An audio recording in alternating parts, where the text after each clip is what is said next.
know that when we look to him, we see these kind of passages that say, hey, we know he's there. We always know God's in control, and we know that he's going to be there to help us through these trials and testing. Galatians 6:9 says, and let us not grow weary of doing good, for in due season we will reap if we do not give up.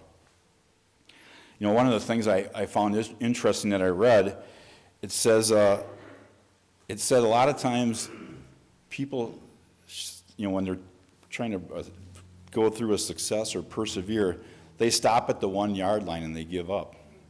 And that's, I know that I thought about some of the experiences I've been through, and that might be true.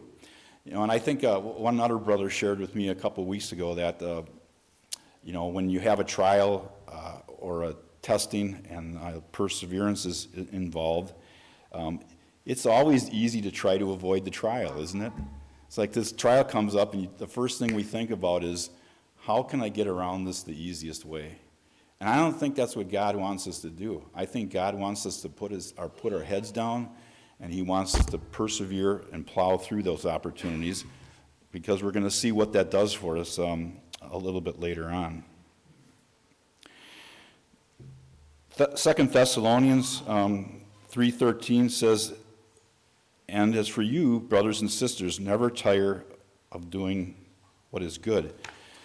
You know, a lot of times when you're going through a trial or testing, being tested, we forget sometimes that we lose sight of what the focus really is, or the mission. But if you're doing something that's that's good, or of pleasing to God, that should be, again, kind of like I said earlier, a lot comes back to always staying focused on him.